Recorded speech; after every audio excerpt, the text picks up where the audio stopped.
Wes said goodbye. So, James, do you think Monty McNair is making the pick for the Sacramento Kings this upcoming year? Oh, I don't know about that. I think we're a long ways away from knowing what exactly is going to happen here in this offseason. We got 10 games still to go. When we get done with those 10 games, we'll have a better gauge on sort of where this team is and maybe, the direction that they want to go forward. I do know just from talking around the league that a lot of the people in the front office and a few of the people in the front office and some of the coaching staff definitely do not think that they will be back next season. And so, this could be the beginning of like quite a dramatic shift and change, both in the front office and with the coaching staff. But we're going to have to wait and see. Do you think they're related or should be related as far as when I mean the front office and Doug Christie's opportunity of coming back? Like, do you think um, they should go about it with, a new front office, let them hire the coach, or has Doug done enough, do you believe, to kind of get the interim tag taken off and get the shot? Yeah, I mean, like, look, I think Doug has done enough, early in his career here to at least be part of the conversation moving forward. I do think that he's been put in a very, very awkward situation. He talks about it now that he thinks he's coached like 3 or 4 different teams here since he took over the reins, and I would agree with him. There's the post Mike Brown era. There's the post De'Aaron Fox era. You start to roll with this new group of players for a few weeks, and then you have injuries to Domantas Sabonis and Malik Monk, and now an illness with Malik Monk. Like, you've coached so many different phases of a season, and again, I've covered so many of these seasons that go like this. That it's tough. I remember the Michael Malone, Ty Corbin, George Karl year, which was 3 distinct seasons within one. And I'd even say it's probably 4 seasons within one where you had this incredible run to start the season with DeMarcus Cousins, and then he got sick. He got viral meningitis. They misses 10 games, and during that 10 games, plotting happened behind the scenes.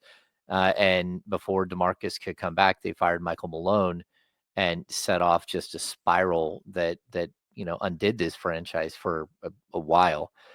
So for me, like, it's a tough year. There were expectations that haven't been met, but I don't think Doug falls into the expectations that haven't been met. I mean, I guess you could say, hey, we expect more. But he's still over 500 as a coach of a team that's completely been broken multiple times, and not by his own doing. So, yeah, I think we're in for an interesting summer. And if Doug retains the job, then it's because he's got a lot of people behind the scenes that are pulling for him and believe that he's the right answer here. And it'll take time before we know whether that's the right thing or not. But I also think Doug deserves, if he does get the job, he deserves every right to build his own coaching staff, to ask for specific types of players to be brought in, and just like everybody else who's come through Sacramento, like, to have the full force of the franchise behind him. And we'll see if that happens or not. My bad. Let me ask James real quick to follow up on that. Yeah. James, what would you do in that situation? Would you go with the traditional um, new front office, let them hire the coach, or would you go new front office but keep Doug? Yeah, I mean, Kenny, it's one of the most difficult questions, because like, I know Doug very, very well, and I think it's rare that you find somebody who is a leader of men like he is. And I also think he's been here for a long time trying to support this franchise, whether it's as part of the broadcast team or as an assistant coach and now the head coach. I think I would give him a shot, especially because I know, like, loyalty to a city, loyalty to a franchise is not something you find every day. And if you would have put him in the job and he would have, turned in a 10 and 30 something record at this point, yeah, I would have told him the same thing. I specifically told him multiple times in the past, you don't want that job. Red Auerbach, Phil Jackson, Greg Popovich couldn't save the Kings from their fate in so many of these seasons. But this one here, it's like, hey, look, you got the job. You did a good job with what you had to work with. There was nothing but chaos, and that's what this franchise unfortunately kind of hangs around in. Is they're like really good friends with chaos. And at this point, I don't see why. I mean, there might be more qualified coaches out there. There might be, better basketball coaches, but you don't know that. I mean, Doug could be the guy. You just need to make sure that if you're going to give him this opportunity, that he has all the tools in place. And in all honesty, right now, he does not have all the tools in place. He's down 2 assistant coaches, not only himself, but Luke Laux. They did not replace him when he was elevated. He also had Leandro Barbosa out for at least a week, maybe 2, dealing with some personal issues outside of basketball. And so, look, this hasn't been just like a very easy climb. And even the assistants that he does have, they're not people that he chose. They're Mike Brown's, the remnants of Mike Brown's staff. So yeah, I think that, given all of the tools that a normal head coach gets and an off season to prepare and all that stuff, I think he could be a good head coach here, and he probably deserves an opportunity. How important do you think the postseason in any way, shape, or form is to this equation of whether Doug is back with this team next year? I mean, I think it could have something to do with it, but at the same time, I'm not really sure that that's fair. Like you put somebody in a pretty untenable situation, and he's done the best to make lemonade out of the lemons that you gave him. And like if you're gonna judge him on whether he wins 1 game or he wins 2 games in a play-in, or if somehow he makes it through and the Kings get their ass kicked by the Oklahoma City Thunder, which is what's going to happen to any one of these teams that shows up with the 8th seed. Is that really fair? I mean, you didn't build a roster that is ready to go match up against Shea Gilgeous-Alexander and the team that we saw roll through Sacramento last night. Yeah, but you talk about Shea Gilgeous, that's a first round playoff series. That means you got through the play-in. Like you fall short of the play-in. How big of a factor is that? I don't know. Because that means the corpse of Dallas made it. And that's tough. Like that's the one that's hard for me to. That's where I just don't look at Doug. Like I'm looking at DeMar DeRozan. I'm looking at Zach LaVine. I'm looking at Domantas Sabonis. I need some clarity from Domantas Sabonis if this team falls short to the Dallas Mavericks. Well, yeah, but that doesn't mean. I mean, if they don't make the play-in at all, yeah, that probably means you lost out to the Dallas Mavericks. But it could be Phoenix, and if you get beat in a 1-game playoff against the Phoenix Suns, I mean, are we all taking crazy pills here? Well, I'm talking about missing the postseason period. I'm talking about falling to 11. Okay, yeah, if you fall to 11, again, that's tough. Hey, you fall to 12, because let's not. I mean, tomorrow's game, you lose to the Blazers, you let them right back in the door, and they're right in the mix too. And yeah, I think that wouldn't be good for sure. But look, there's so much that's gone on in this season, and if we look at like the schedule that they just went through, like what more do we expect more than like 2-5? We expected or 2-6, right? 2-4 over the 6-game homestand So far, like yeah, I mean, I think when they won the first 2, like it was like, okay, they could win 4. They might even be able to win 5. But reality set in, and when you lost to the Bulls, it set in motion what was probably always going to happen. There's a good chance this team was going to lose all 3 of the games against the Bucks and the Thunder and the Celtics. So, I mean, I don't think that there's been a whole lot of surprises here over the last 2 weeks, and you would like to see them respond here in the final 10 games. The final 10 games, I don't think they can go 8-2, but can they go 7-3? Can they go 6-4? Yeah. I mean, it's there for the taking. So maybe this 10 games here could have a lot to say about what you do with Doug or what you do at the front office, but um, I don't know. Like, this is a jumbled up, crazy season, and it's almost like a survivor pool. We'll have to see how who does survive the mess, because that's what it's been. It's been a really, really weird and disappointing season from almost start to finish. I wanted to ask a question, but I don't know if I want to go down that road. We'll go down that road. How did we get here? Like, when did all this start, in your opinion? Did it start when, and I don't know the procedure, I'm not trying to put it at the feet of anybody, but did Mike Brown ask / demand for a contract extension? And that's when all this stuff started to unravel, because they paused on that. And that just, like, when did all of this start? I mean, it probably started at the end of last season when they didn't have the same success they did the year before.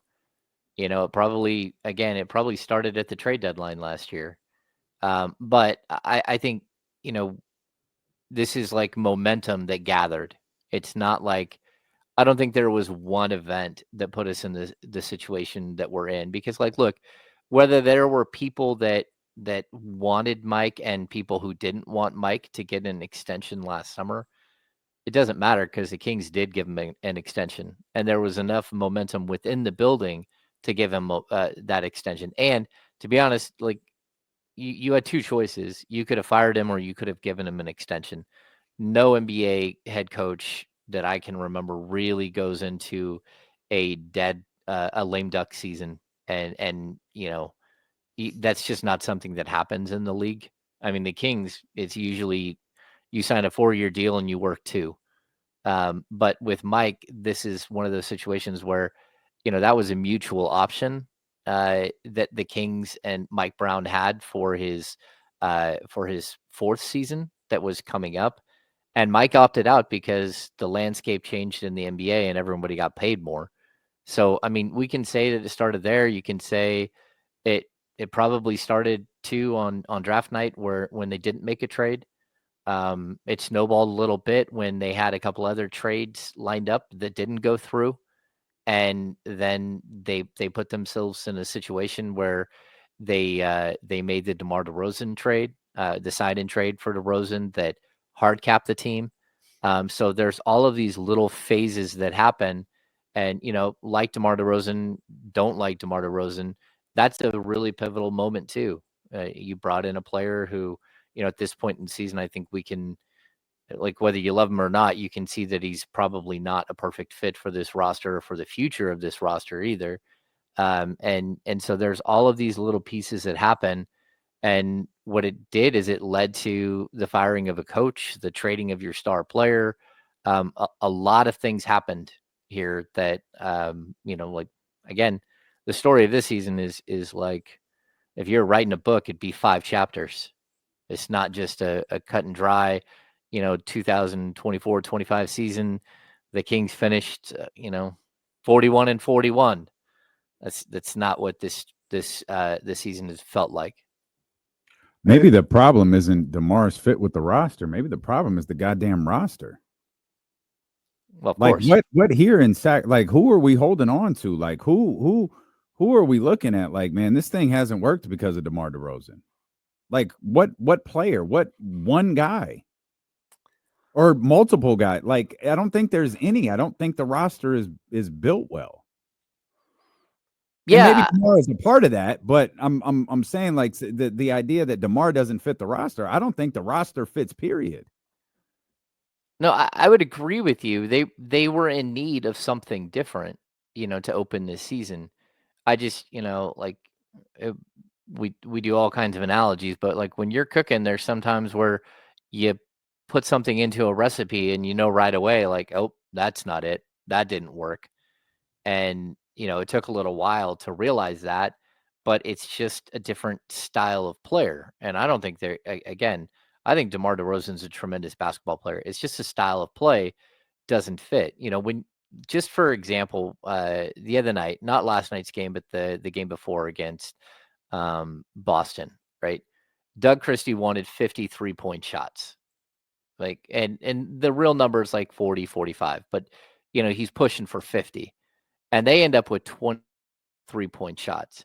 And part of the reason why you ended up with 24 3-point shots is because one player shot 28% of your shots, and of his shots, he only took 4 3-point shots out of the 24.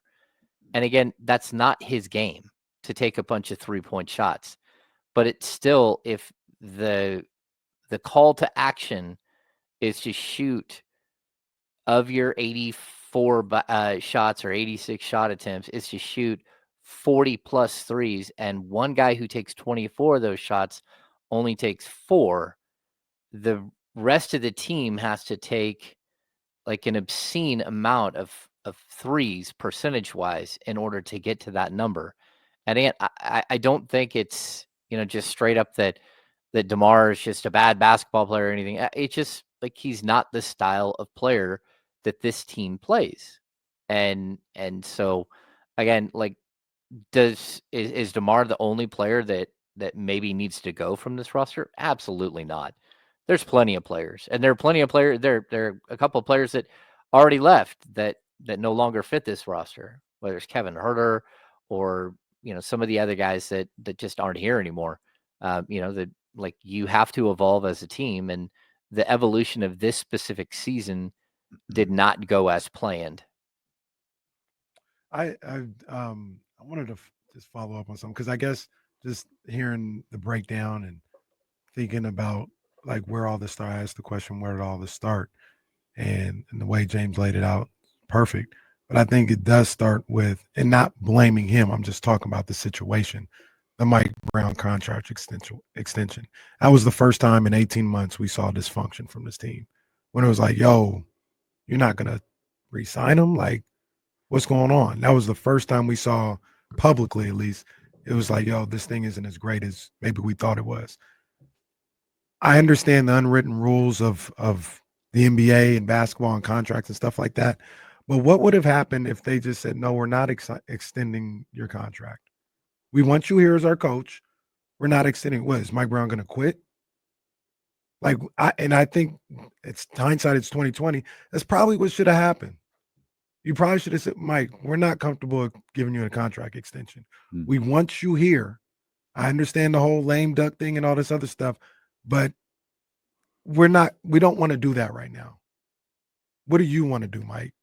Like I said, is Mike going to quit? Well, I'll tell you that, like, dysfunction had started well before that. Like, I mean, we got to late December last year, and Harrison Barnes, like, told the media relations department that he would no longer come out and talk to the media until after the trade deadline, because he had heard his name mentioned so many times already that he was like, I'm good. I don't need to go out there and represent if I might not be here in 6 weeks or 8 weeks or whatever that date is. And so, like, that's part of dysfunction. I would say, like, look, if you're going to bring back Mike Brown, and they made the decision to do it, if you would have left him as like a lame duck, it would have got really awkward during the season, and it would have made it even easier for the Kings to fire him earlier, which, again, probably would have happened in the first couple of games of the season. It probably would not have waited until, we got to 30 something games in, whatever it was. But I also think, like, these are all avoidable things. Like, Mike Brown is still a very good NBA head coach. And, like, the way to avoid getting to this point is to continuously build the roster and improve the roster and try to make, try to compete with teams around the league. Like, there's a reason why you go into a game against Boston or OKC and know, like, right away that you're going to have a difficult time competing. And that's after the Kings added Valanciunas. It's after they added Jake LaRavia. It's after they added, Zach LaVine. The size and athleticism of this team has never been on par with some of the other teams. We rewind 2 years ago, the Kings were a team on the rise and were well ahead of the Oklahoma City Thunder. Here we are 2 years later, and the Kings are on the decline, and the Oklahoma City Thunder are now a team that's primed to not just compete for a championship, but potentially win multiple championships. And that's where you have to look and say, hey, look, some teams took the necessary steps to continue to get better, to maintain and improve, and some teams didn't. And that's just, it's a reality of what happened here. And I don't know what went into the decision to, bring in the players that they did this last offseason. But like, there were calculated mistakes that happened. And, bringing in Devin Carter, who couldn't play for 6 months, it's a problem.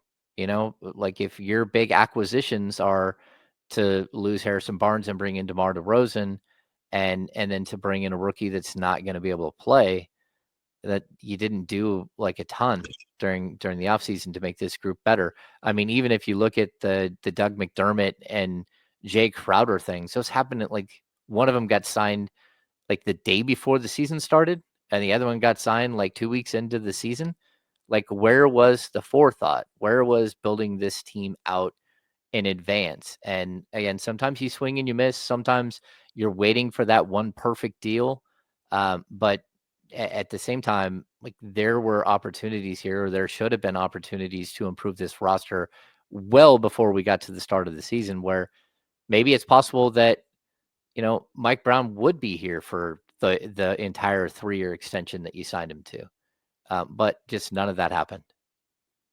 All right, we got more with James Ham, our insider from the Insiders. We're dealing with KC. Return here on Sacramento Sports Leader, ESPN 1320. Stuff, James. Good stuff. So the issue that I have too, and maybe he would have been here as well, but I think all three of us know there were. I don't know what he did, because he seems like a great basketball mind and a great person to me. There was a lot of people who weren't feeling Mike Brown, players, people in those walls who just weren't feeling him no more. And I understand the aspect of you don't have him as a lame duck coach, but if he's a lame duck coach and you fire him, at the very least, that looks better than signing him to a 3-year extension and firing him. Mm-hmm. Like, that looks ridiculous. Well, Casey, that's why that wasn't intention. That wasn't the intention when they signed him. Like, and again, there's players that don't like every coach, like, straight up. Like, I can tell you, I've gone to multiple former Spurs players that played in Sacramento and said, hey, can I get you to talk about Greg Popovich for a sec? And they go, absolutely not. And I'm like, no, you won't talk about Pop?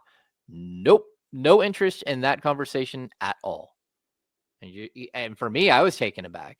So, like, there are always going to be players that don't like a style of a coach or whatever. But at the same time, like, you can voice your displeasure. You can go to the coach and say, hey, I would like this, this, or this, and, again, we've heard names of who might not like Mike Brown. Oh, and I don't think they dislike Mike Brown, the person. Mm-hmm. I think, whether it was too many practices or too long of practices, like, that's part of it.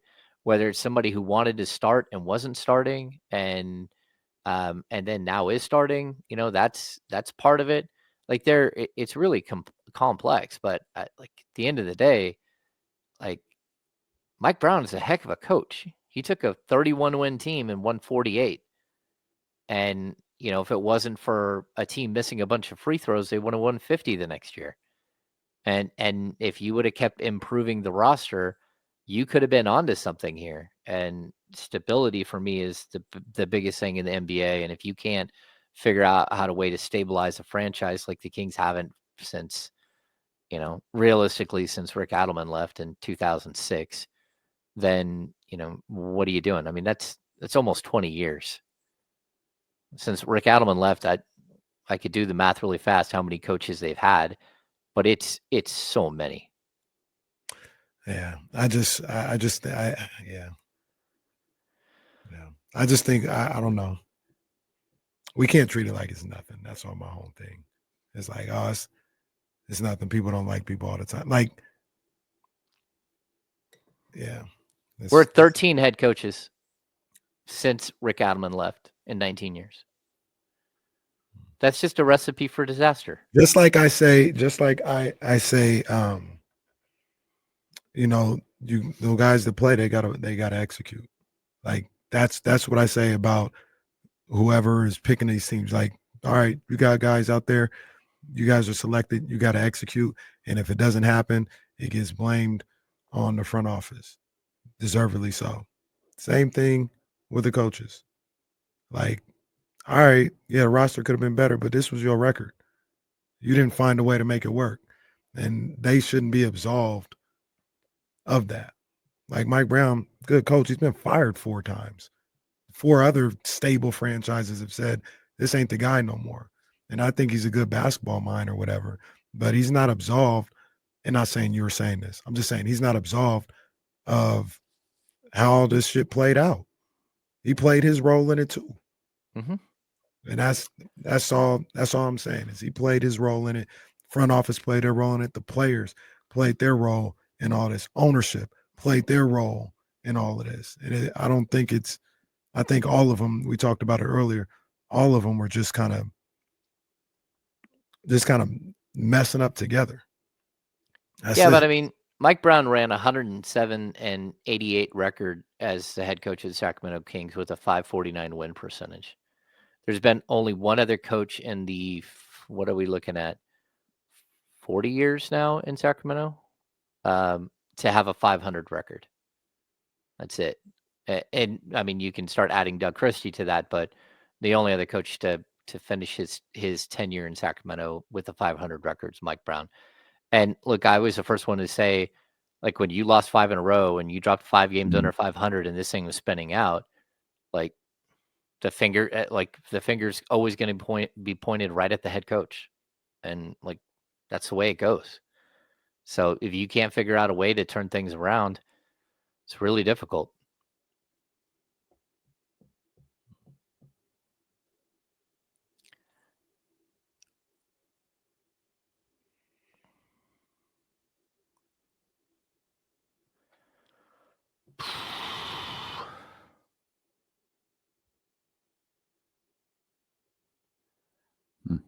This is a very oversimplification of what a head coach does in the NBA, just so you know, Bobby Hill.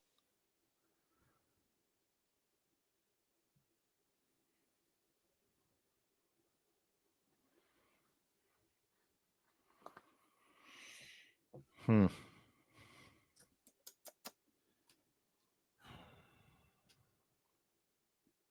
must have a game today. This is a long-ass commercial break. Yeah, there's games all week. We have, is it Pacers? Lakers, Pacers following this show at 4 o'clock. I know we're all tapped in for that. Yep. Yeah. LeBron James, Tyrese Halliburton. Austin Reeves. I believe the Pacers are 13-2 in their last 15. Lakers are 3-7 in their last 10. There's your stats. Wow. Really? 13-2? That's what ESPN was telling me right now. Indiana. My goodness. Good for Indiana. I think they won 8 in a row. I didn't realize they had won that. I knew they were playing well. I didn't realize they were playing that well. Big Pacers show. We're back. There we are. We're coming back, James. Well, that was a little kick to the face to hear how well the Pacers are playing. My goodness. It's cooking. Pacers-Lakers coming up following D'Lo and KC here. We'll have tons of NBA action on this station as we get closer and closer to the playoffs. The discussion regarding Mike Brown did not end during the commercial break. The discussion regarding the coaching position did not end during the commercial break. Hammer, one thing I pointed out earlier, and I believe this to be 100% accurate, I think when Mike Brown took this job several years ago, this was a very appealing job. You know, we were coming off of Puke Guy and Luke Walton was gone, but you had Domas, you had De'Aaron. You felt like the world was kind of in front of you. You saw a direction for the first time in a very long time in this franchise, you saw a direction. And I thought Mike Brown was a terrific hire at the time. And now, James, just a couple of short years later, I am, we could talk about whether Doug Christie deserves to be the coach, or we could have that conversation all we want. My belief is this job is no longer appealing. Yeah, I mean, I understand that, but I also a couple of things. Number one, I don't think this is a teardown, and also just in all honesty, like I don't even know if there's a way to tear this down. Like again, I just don't know. I don't what would that even look like? I don't know that you can purge the roster of whatever. I think you're committed to at least a good portion of this roster for the next 2 years, like at a minimum. Let's see, did I freeze? Oh, I'm back. yeah. There we go. Hey, I got there you. we go. Yeah, so I don't know if, this is a complete teardown or not. Like I would not take it that way. Like if I were someone who's looking at this as a potential general manager, like I would take this job. I mean, you've got draft picks, future draft picks. You've got a couple of movable pieces. You've got some pieces that you can't move. But at the same time, like the pieces that you can't move, it's okay. They're still starter quality. And I think the only player you can't really move on this roster, and again, this isn't being disrespectful. It's just when you have a player who's 30 years old and has 46 million and 49 million over the next 2 years, it's really difficult to move that contract in Zach LaVine's. But at the same time, if I have Zach LaVine as a player, I think you can build a roster around Domantas Sabonis, Keegan Murray, Keon Ellis, Zach LaVine roster, like as a core. Like why not? Zach LaVine is still a very, very high end talent. What you need to do is you need to support him the right way. You need to add the pieces that make sense. If you're gonna roll Zach LaVine out there for 36 to 37 minutes tonight, and that means you got to go get like 3 more Jake LaRabias or 2 more Keegan Murrays. You got to go get more of those guys that can disguise some of the problems that you have. I also think, again, Malik Monk can be a part of the continued build of this team. But you're going to have to be aggressive, and it's not going to feel good, and you're going to have to give up future draft capital to make some of the moves that you need to make. And it's just a really tough situation. I think, adding more complexity to this entire discussion is we just saw the assistant general manager walk out the door, and whether he heard, the bell ringing that he was next or not, it still shows you that like there's a reason why he left and why he took a college job as opposed to an assistant general manager job in Sacramento. Especially like we've heard in the past the potential for Monty McNair to be let go and for Wes Wilcox to elevate. Clearly that wasn't in the cards at all for this offseason. So if we're looking at, sort of the instability of this thing and how, but I think that there are people that could come in and fix this and make it a winning situation. Again, you're just a year removed from 46 wins and 2 years removed from 48. You do still have pieces, but you have to, you're going to have to extend yourself, and you're going to have to be aggressive and take some risks in order to get there.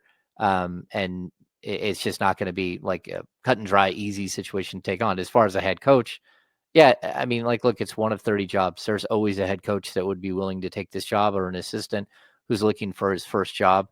I don't think that this is a career ender job. Like, I think you can look at this and say, hey, look, if I have the right support, if the right pieces are acquired, if we make the right moves in the offseason, I can get this thing on the right track very quickly and go from 0 to hero. And so, again, to have Doug step in and not let this team, completely let go the rope, and just have like again, a 15 and 35 finish to the season over the last 50 games. It's a good thing. This thing is still intact. It hasn't been like we talk about whether they make the play-in or not. They are still in that conversation. They're not just like a team that's completely out of it and just horrible. And I can't believe this whole season is so incredibly bad. It's not a good season, but there is still some positivity coming out of this and something you can work with if you're trying to continue the build. It's really weird that you go from being a team that's super on the rise to a team that's tumbling down a hill pretty quickly, and you need somebody to catch you and put you back up on the right trajectory. By the way, I'm okay with this because I ain't really for tearing nobody down. Mm-hmm. But I do want to point out we did let Domas skate today. It's cool. Oh, I'm No, it's cool. I'm It's aware. good. I'm good with it. Let's be I'm clear. okay I brought with it. his name up earlier. I know. And we got on another tangent. Yep. Let him skate today, and it's cool. I'm okay with it. I'm just there is saying. I don't know if that same grace will be shown for others. So you're right. I did show Domas a little grace today because I can't believe he played. Mhm. I can't believe he's playing, and he played on the second night of a back-to-back. I don't care. Like being 3 of 12, not my favorite. All right. At least you shot 12 times. You only shot 10 the other day. You got to put a gun to Domas's head to get him to shoot the ball, James. Okay, so last night specifically, I'll just look at the last two games. I thought if you look at the Boston game, it just reminded you of how good Domas was. He kept grabbing rebounds, taking off out of the break, and running up the court. And I kept thinking to myself, how is he doing that with an ankle that like no one thought he would be ready to play, at least not until after this weekend. Mhm. And he was so much faster and had so much more energy than the rest of the team. It was crazy. You get to last night's game and the dude had no legs, and I still thought he battled. I mean, that team, that the Thunder, it's almost like they have a force field around the key. It was just crazy. There's a reason why the Kings, took 40 something threes, 48 threes. It's because they couldn't get through anywhere. And, we watched Valanciunas go inside and tried to score on Chet Holmgren and Hartenstein. They just put a lid on him. And I thought, could Domas have hit one of his 4 3-pointers? Maybe, but that's where you saw that the dude had no legs at all. The rebounding numbers, he finished with 12 rebounds. I may or may not have had that in daily fantasy sports. I needed one more rebound in order to win money. But Henry. yeah, especially you saw that he got stuck on 12, and it was I was sitting next to Mac George. He said, "Oh, I think you're going to get that 12." I'm like, I don't know if I'm going to get that 12. And then he comes out of the game with 3 minutes left, and the game's over, and with 12. Now James has got to sell one of the boats. But you're watching him play, and you're like, okay, like the assists, everything else is good except for the fact that he wasn't able to score inside. And again, playing on the second night of the back-to-back. What did he play last night? 38 minutes? 38 minutes. Yep. 38 minutes on the second night of a back-to-back with I'm just going to say a grade 2 ankle sprain. I mean, after 6-7 days after the initial injury, that to me is remarkable. And I will continue to say I would build around that guy. Straight up. I would build around that guy. As what though? As your one? No. As my number 2 or my number 3 that is the distributor. Like, I think you can still build around him. I think you can build a team around him and Zach LaVine and again Malik Monk maybe off the bench and Keegan Murray and I think you can build around that team. But you have to put the right pieces in place. Again, it's not a dig on DeMar DeRozan, but if Domantas Sabonis is going to be your hub, you have to surround him with 3-point shooters that space the floor. You have to surround him with the length and athleticism that makes sense. Even De'Aaron Fox is not a perfect fit with Domantas Sabonis. And you can say, well, how many players are? And the answer is there are so many players that are a good fit with Domantas Sabonis in the league. You just have to go out and, again, role players will fit along Domantas Sabonis around Sabonis. So I don't know how you could not find the right pieces to put around him. Well, okay. I don't know. I was 100% on board with you, James. I'm not sure that I agree with that anymore. I just find myself getting increasingly frustrated with him. That's all I can say. I just Do you Yeah. think that a little bit of it has to do because I mean, the guy's tough as nails. I love that about absolutely him. no question about that. I love that about Domas. I love what he brings, is like his IQ, the passing, the rebounding, all that. Like I love all that. But do you think he is a victim a little bit of what we talked about earlier, where that is cute when you're making $20 million a year? If I'm paying you $40 million a year, I'm gonna need more than your basketball IQ. Not for me. Okay. It's I want it, it's more I wanted him to be like a cornerstone. And I just sometimes I don't know if he is. And maybe it's the absence of De'Aaron. Maybe it's the absence of another 1 or 1A or 2 or like whatever. Like I don't know. Maybe it's not being the perfect fit with DeMar or Zach LaVine. Like I'm not sure what it is, but it's sometimes I just look at like the other day, like you shot the ball 10 times and you were really efficient. Okay, shoot it 20. But a lot of what people are upset about Zach LaVine, like, oh, Zach LaVine needs the perfect shot. He's not going to take a bad shot. He needs everything to be perfect. I feel like the same is true for Domantas Sabonis. I mean, like, look, not every player has to score 20-something a game. Like, I'm On this okay. goddamn team, you do. It shouldn't have been that way. But I don't disagree. And that was my point, James. I don't disagree with that, but that's where we are. And it's, Yeah. and maybe that's not fair to Domas. But all right, but at this, all right, he's paying $40 million a year to average 15 points a night and 15. Like we Well, talk I think about, he was averaging 19. no, he was at one point, was- but we're like, we need people around him so he's, doesn't have to score so much and all this other stuff, which I get it, but man, like that's, I don't know how many people, how many 40 plus million people a year need 3 other better scorers around him. Okay, so Domantas Sabonis right now, and he's had a rough, I don't know what month, right? He's averaging 18.9. He leads the league in rebounds again for the 3rd straight season, and he's averaging 6.2 assists per game. He was All NBA 3rd team last year, All NBA 3rd team the year before. He's one of if like All NBA is the top 15 players in the league. First team is the top 5, second team is the second 5, third team is the third 5. He's a top 15 player. Top 15 players, I don't care what they average points per game, deserve $40 million a year in a league that pays players routinely $40 million a year. Like, this is not, I don't understand, because he doesn't average 23 points a game or 25 points a game, that he doesn't deserve All NBA, or that he doesn't deserve $40 million a year. I'm not saying like, he gets whatever they pay him. I'm not saying that. But go through those 15, and those he might be the only one where that isn't scoring like that, and that isn't a guy that is a hub of somebody off. He's probably the only one of those 15 that aren't a number 1 or 2 option on their team. And it would be all good if he was the 3rd or 4th option if they weren't 10th. Like if they were 6th and he was the 3rd or 4th, it's all good, man. Like he does so many other things, but that's not working. And I'm not saying that's his fault, but I'm just saying go through the other 15. Tell me how many of them are the 4th option on that team. well, I can tell you that none of the other top 15 lead the league in rebounding the last 3 years. He's a great rebounder.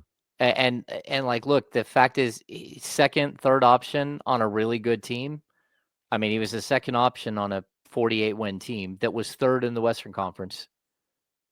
I think he's proven like who he is and what he can be. And the fact is that if you can't put the right players around him, which are super simple, which every other team in the league is able to go out and find, then I don't know. I mean, again, like the way that the team last night that they played, that the Oklahoma City Thunder has built their team, is to get long, athletic defenders who can shoot the 3 ball. Everybody on that team shoots the 3. They space the floor. The night before, you face the Boston Celtics, who average 50 threes again, or a game, or 49 threes again a game. all of them play defense. All of them are long and athletic, except for Peyton Pritchard, who, again, averages 8 3-point attempts per game. You go to the Cleveland Cavaliers, the team with the best record in the NBA. Every single player they have is long and athletic and shoots the three. It's not hard to find long athletic players to put around Domantas Sabonis. The Kings just haven't done it. They haven't found the guys to do it. And so, do I think Domantas Sabonis is a legit number one scoring option? I will never say that. But that doesn't mean he can't be, whether he's a first scoring option or second or third. If he's your second best player, you can be an extremely good team who wins 48 games and is a third seed in the Western Conference. We know that because he did it. So that's where I'm at with him. I get it. I look at every team in the league that just finds these guys everywhere. And instead of finding that guy with the 13th pick in the NBA draft, you went with an undersized combo guard who is going to be out for 6 months. You didn't even give yourself an opportunity with a Dalton Connect or with De Silva, or name that wing, a Ryan Dunn. There are all kinds of guys that you could have looked at, or you could have traded for one or two of those guys. You just didn't do it.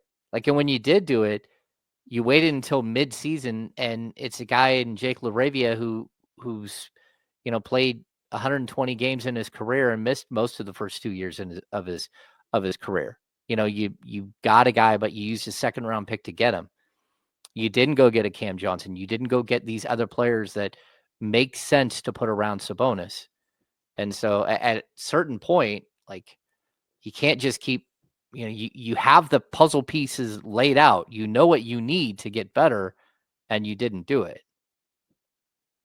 James, we're just going to be fighting for the next, I don't know how many weeks. And if the Kings don't get to the postseason or compete in the play-in, I don't know. We're turning on each other. The Chatty House is fighting with KC. KC threw poor Nick V out of here earlier. The Chatty House is fighting amongst each other. I'm just here. James is sick of Kenny. Everybody's just agitated with each other, all because the Sacramento Kings haven't won enough games. And Jesse's the angriest Kings fan of all of them. That's true. I love it. What's he got to be angry about? You could James spare you could spare 2 or 3 long, athletic, 3-point shooting, defensive-minded wings. Come on, Jesse. I've been seeing Peyton Pritchard for the Kings point guard. Yeah. That Peyton Pritchard pretty good. Still got Yeah. years on steel though. He's pretty damn good. Well, good news, Kings fans. We're going to get out of here, and you can go listen to 2 good basketball teams. Yeah. I thought you were going to say only 10 games left. Well, James, real quick, what's the number you think the Kings have to win to make the postseason? They got 10 games left. What do you think the record is? They got to go 6-4. That's it. Jesse and I, KC said 6-4. I thought 6-4 solidifies it. No matter who they beat. Jesse and I said 5-5 can do it as long as you win the last game of the year against Phoenix. Either way, we'll close out the homestand tomorrow against Portland, and we'll be here to talk about it beginning at 10 a.m. with James and Kyle on the Insiders here on Sacramento Sports Leader, ESPN 1320. Vamos, Celtics.